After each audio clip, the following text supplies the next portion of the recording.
मुरादाबाद में निकाय चुनाव को लेकर जैसे ही वार्डों के आरक्षण और मेयर की सूची चुनाव आयोग द्वारा जारी की गई, तब से लगातार उत्तर प्रदेश के सभी जनपद के साथ मुरादाबाद जनपद में भी सभी राजनीतिक पार्टियों द्वारा तैयारियां शुरू हो गई हैं। सभी राजनीतिक खेमों में हलचल मची नजर आ रही है और इसी क्रम में मजलिस इत्तेहादुल मुस्लिमीन द्वारा जनपद के सभी वार्डों में अपने प्रत्याशी उतारे जाने की तैयारियां की जा रही हैं। इसी क्रम में मजलिस के प्रदेश अध्यक्ष शौकत अली द्वारा की गई जनसभा में जमकर शौकत अली बरसे निकाय चुनाव को लेकर जनसभा आयोजित की गई, जिसमें भारी संख्या में जनसभा में लोग मौजूद रहे। रामपुर में हुए उपचुनाव में आसिम रजा की हार पर साजिश की बू जताई और शौकत अली ने संबोधित कर कहा कि एक झंडा एक नेता चुने निकाय चुनाव को जनसभा का आयोजन हुआ। नहीं लिया दिख रहा है पगड़ी का प्रोग्राम हाजी साहब इस पार्टी में मेहनत कर रहे हैं। पगड़ी कहाँ है भाई? साहब जो है पगड़ी लगा के स्वागत करेंगे और मतलब से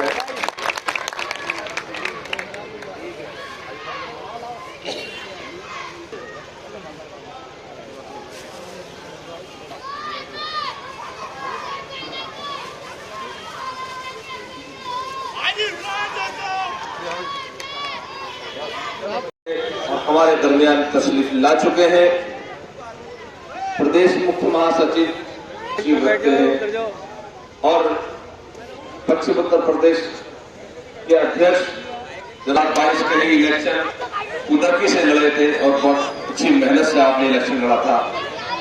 आपका भी हम पूरी कमेटी की तरफ से स्वागत करते। मैं आज का सारा वक्त अपने सूबाई सदर यहाँ स्वागत आपको बहुत बहुत।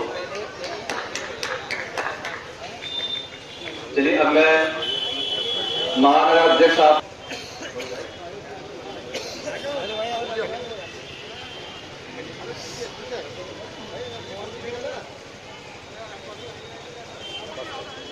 से निकलकर भारत के तमाम राज्यों या उत्तर प्रदेश मुरादाबाद के अंदर आने की जरूरत पड़ी। इसकी एक खास वजह है, बल्कि तुम्हारे ही हाथों का करा धरा होता है। अब बताइए, आज के वक्त में जो मुसलमान अपने आप को जलील-ओ-ख्वार और परेशान महसूस कर रहा है, तो वो आप ही का ही करा धरा है। जब आप एक गैर आदमी को मजबूत करेंगे तो उससे क्या उम्मीद रखेंगे? जब सपोर्ट आप देंगे तो समाजवादी से क्या महसूस करेंगे? आप उससे क्या उम्मीद रखेंगे? ऐ मेरी कौम के लोगों, 75 साल हो गए तुम्हें मजबूत किया है तुमने, अब तो सुधर जाओ, अब अपने आप को मजबूत कर लो। मजबूत कर उनके लीडर बना दिए, उनके अपने अपने लीडर हैं कि इसका कोई लीडर ही नहीं, ये आवारा है, ये परेशान है, इसकी कोई कहने वाला नहीं है। ऐ मेरी कौम के लोगों, अब आज या गैर मुस्लिम भी कि अगर हमारे दरमियान अगर ऐसा लीडर होता हुआ सीधे जैसा, तो हम उसकी पूजा करा करते। ऐ मेरी कौम के लोगों, जागो, उस मॉडल लोगे आप।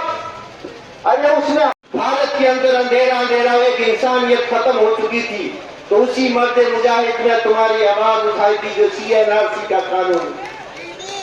साहब 800 किलोमीटर से यहाँ सपा बसपा लोकल जैसी तमाम नाम निहाल सेक्युलर पार्टी के साथ उस वोट के बदले में क्या किया, उस वोट के बदले में उस मुसलमान को क्या दिया, यही एक सबसे बड़ी वजह है। इसी सोच के साथ आज हम लोग अपना पैगाम लेकर आप लोगों के दरमियान आए हैं। समाज पार्टी को अपनी पार्टी में खुश हुआ, राजा खुश हुआ, कहा इसे सोने दे दो, सोने का ऐलान हो गया। और गाना अच्छा सुनाया, बोले इसे जमीन दे दो, जमीन का भी ऐलान हो गया। अब वो खुश हो गया कि मेरे अच्छे दिन आ गए, भागा गया अपने घर पर। उसने कहा अपनी बीवी से कि बेगम, बोले क्या हुआ, आज तो तुम बड़े खुश नजर आ रहे। बोले बेगम, आज मैंने बादशाह को गाना सुनाया और बादशाह सलामत इतने खुश हुए कि उन्होंने मुझे सोना देने का ऐलान किया, अशरफी देने का ऐलान किया, जमीन देने का ऐलान किया, पैसे देने का ऐलान किया। अभी भी खुश। हमारे सदर जनाब शौकत अली साहब का है, बस मैं 2 अशार के खुद में बेदारी हमें कुछ न कुछ लाना पड़ेगी। खुद में बेदारी हमें लूट लेगी रहबरों की, वरना मक्कारी हमें और दोस्तों की दुश्मनी पर रखी जाएगी नजर। कोई गद्दारी हमें। बहुत बहुत शुक्रिया। मुख्य महासचिव शमीम तुर्क साहब, पश्चिम उत्तर प्रदेश अध्यक्ष। यहाँ हाउस टैक्स डबल कर दिए थे, है ना? उसके बाद भी आप लोगों ने वोट डाला उनको। कभी आपने ये नहीं पूछा कि आप हमारे इलाकों में क्या करेंगे, कितने स्कूल बनाएंगे, कितने डिग्री कॉलेज बनाएंगे, कितने अस्पताल बनाएंगे, पानी जो रोड पे बह रहे हैं क्या आप इसको बनवाएंगे? नहीं, आपने हमेशा एक कंडीशन पर वोट डाला, बल्कि आपने नहीं, पूरे समाज ने, पूरे हिंदुस्तान में एक कंडीशन पे वोट डाला। वो कंडीशन क्या थी? बीजेपी को हराने के लिए वोट डाला। और जब बीजेपी हार जाती है कि तूने मुझे अपने इलाके में स्कूल बनाने के लिए वोट नहीं दिया, तूने मुझे अपने इलाके में डिग्री कॉलेज बनाने के लिए वोट नहीं दिया, तूने अपने इलाके में रोडों को अच्छा बनाने के लिए वोट नहीं दिया, तूने अपना वोट बीजेपी को हराने के लिए दिया था, मैंने बीजेपी को हरा दिया, यही तेरा सबसे बड़ा इनाम है। यही ना मेरे दोस्त? 30 करोड़ लोग भूखे सोते हैं इस देश के अंदर, लेकिन इस देश के अंदर आपने देखा सावन के महीने में हमारा हिंदू भाई, उसके फेक आस्था का मामला है, उसके धर्म का मामला है, एक जगह से पानी उठाता है दूसरी जगह लेकर के जाता है, जिसको हम आप कांवड़ यात्रा के नाम से जानते हैं। पूरे प्रदेश के अंदर नेशनल हाईवे की सड़कें जाम थी, खर्चों पर उनके ऊपर फूल की बारिश हुई कि नहीं हुई? हुई ना? हमारे पुलिस के भाइयों ने उनके पैर दबाए, उनका मसाज किया, उनके जख्मों को मरहम लगाया ना? मेरी बात गलत? हमने बिस्मिल्लाहिर्रहमानिर्रहीम। आज के इस प्रोग्राम में तशरीफ फरमा मजलिस इत्तेहादुल मुस्लिमीन के जनाब मोहित फरहानी साहब, शहर सदर जनाब वकील रशीद साहब, इस जनाब नानू वारसी साहब, उत्तर प्रदेश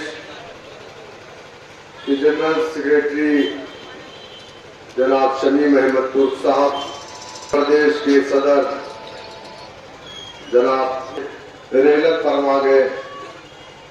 हम सब अल्लाह सुब्हानहू तआला से दुआ करते हैं कि अल्लाह सुब्हानहू तआला उनकी मग़फ़िरत फरमाए और उनके घर के तमाम लोगों को अल्लाह सुब्हानहू तआला सब्र जमील अता फरमाए। मेरे दोस्तों, हाँ शौकत भाई बताइए क्या चुनाव की तैयारी है और ऐसे हम लोग तो हमेशा चुनावी मोड में रहते हैं, पार्टी के लिए काम करते हैं, संगठन के लिए पूरे प्रदेश में। आप देख ही रहे कि मैं लगातार काम कर रहा हूँ और इंशाल्लाह इस मरतबा कोशिश है कि हम ज़्यादा से ज़्यादा अपने कैंडिडेट, अपने उम्मीदवार को जिता करके लेके आए।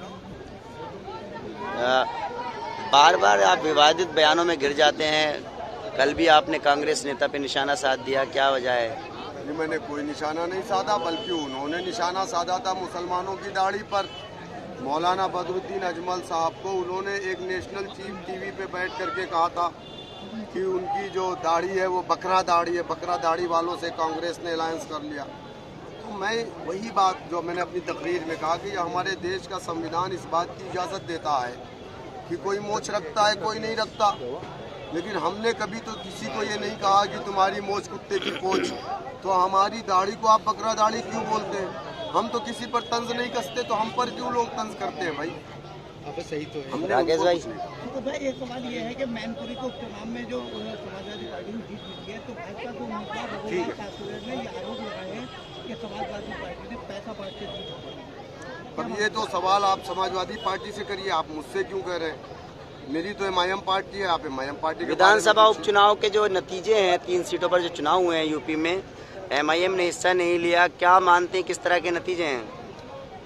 देखिए, मेरा मानना यह है कि अगर रामपुर के अंदर एक कर्फ्यू जैसी पोजीशन बनाई गई वोटिंग परसेंटेज बहुत कम रहा, जैसा कि समाजवादी पार्टी के दफ्तर से जो प्रेस कॉन्फ्रेंस हुई उसमें कहा गया कि मुस्लिम इलाकों में वोटिंग परसेंटेज कहीं किसी बूथ पे 10% रहा, 9% रहा, 8.5% रहा। तो मेरे एक बात समझ में नहीं आती कि खतौली में ऐसे हालात नहीं थे, मैनपुरी में ऐसे हालात नहीं थे, ऐसे हालात रामपुर में ही क्यों बनाए गए? और समाजवादी पार्टी के इतने बड़े बड़े 100 से ज़्यादा एमएलए ये लोग क्यों खामोश बैठे रह गए? तो कहीं ना कहीं मुझे तो इसमें साजिश की बू आती है कि वहाँ पर कहीं ना कहीं आसिफ राजा को हराने के लिए समाजवादी पार्टी खुद बैक फुट पे चली तो नहीं गई थी। इस चुनाव में एमआईएम नहीं थी, लेकिन फिर भी समाजवादी पार्टी मुस्लिम बहुलक इलाके में हार गई है, तो क्या इसकी जिम्मेदारी एमआईएम लेती है? एमआईएम क्यों जिम्मेदारी लेगी? आपको लग रहा है ना कि आसिफ राजा को हराने की कोशिश की गई? अब तो वो सेकुलर लोग बताए कि हमको जो बीजेपी की बी टीम कहते हैं कि अब ये कैसे हार गए, अब बताएं। अरे 2019 में हम पार्लियामेंट उत्तर प्रदेश में नहीं लड़े, 65 सीट बीजेपी जीत गई, सपा